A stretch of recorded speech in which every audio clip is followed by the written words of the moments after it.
नमस्कार, मैं आशुतोष कुमार और आप देख रहे हैं InKhabar.com। लोकसभा चुनाव का लगभग बिगुल बज चुका है और राज्यों में इसकी हलचल अब महसूस की जा सकती है।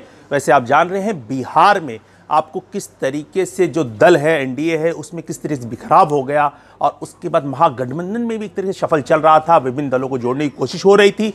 और बता दें आपको, आज जो हमारी लोकसभा सीरीज चल रही, लगातार जो हम लोकसभा सीटों पर सीरीज बना रहे हैं, आज बारी है मुंगेर की। मुंगेर लोकसभा सीट इस बार काफी महत्वपूर्ण हो गया। आपको बता दें, ऐसे 84 से पहले इस पर आपको कांग्रेस का ज्यादा कब्जा रहा और बड़े दिग्गज आपको सोशलिस्ट नेता मधु लिमये यहां पर संयुक्त सोशलिस्ट पार्टी से दो बार सांसद चुनकर गए, 64 और 66 में। और उसके बाद की बात की जाए तो आपको ब्रह्मानंद मंडल, विभिन्न आपको जनता दल के जो विभिन्न दल थे, उससे 3 बार यहां से चुनकर सांसद रहे। अगर उसके बाद की बात की जाए, पिछले 4 चुनावों की बात की जाए, तो आपको 1999 में ब्रह्मानंद मंडल रहे, उसके बाद जयप्रकाश नारायण यादव आपको 2004 में यहाँ से सांसद रहे, 2009 में जो जनता दल यूनाइटेड में नीतीश कुमार एक काफ़ी करीबी और नंबर 2 जिनकी पोजीशन थी, ललन सिंह यहाँ से आपको सांसद रहे। लेकिन 2014 में ललन सिंह को हार का मुंह देखना पड़ा। एक तरीके से पार्टी में भी उस वक्त उनको इतना सपोर्ट नहीं था, क्योंकि काफ़ी जो आप जान रहे हैं जो अनबन थी उनकी नीतीश कुमार से देखने को मिली थी।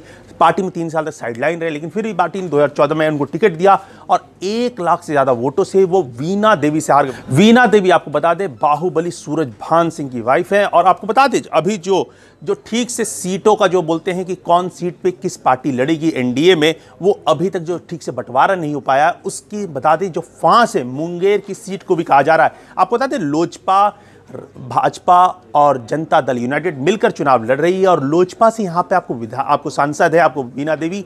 और आपको इसी सीट के लिए आपको जनता दल यूनाइटेड के ललन सिंह भी ताल ठोक रहे, बार बार पार्टी से डिमांड कर चुके हैं कि मैं लड़ूंगा तो आपको मुंगेर की सीट से ही।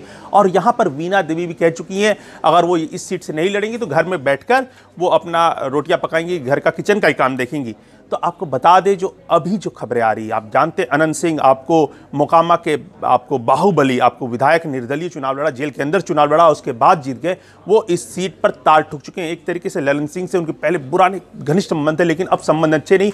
कहीं ना कहीं ललन सिंह को हराने के लिए वो इस सीट पर अपनी ताल ठुक चुके हैं और उन्होंने साफ साफ कहा है कोई पार्टी टिकट दे या ना दे, मैं उस सीट से चुनाव लड़ूंगा। हालांकि पहले चर्चा में थी कि महागठबंधन से उन्हें टिकट मिलेगा, लेकिन वहां भी आज साफ साफ हो गया, तेजस्वी ने साफ साफ कह दिया कि हम अनंत सिंह को टिकट नहीं देने जा रहे हैं। वैसे भी अनंत सिंह ने कह दिया है तो वो वहां से सीट से लड़ेंगे, निर्दलीय ही लड़ेंगे। तो आपको बता दें अब जो खबरें आ रही हैं, जो वीणा देवी है उनको वहां से आपको नवादा भेजा जा सकता है, नवादा से चुनाव लड़ेंगे। और नवादा जो गिरिराज सिंह लड़ते हैं उन्हें बेगूसराय भेजा जा सकता है।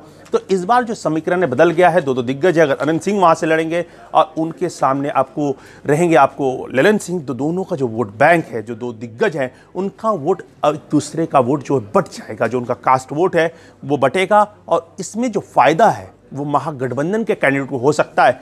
तो ये जो लड़ाई है आपको मुंगेर लोकसभा सीट की, वो काफ़ी ही आपको इंटरेस्टिंग बन गई है। तो देखना होगा आने वाले दिनों में क्या डेवलपमेंट होता है। क्या अनंत सिंह जो बात कही है उस पर ही बने रहते हैं, वहाँ से लड़ते हैं, क्योंकि महागठबंधन सब टिकट नहीं मिलेगा, निर्दलीय लड़ना पड़ेगा।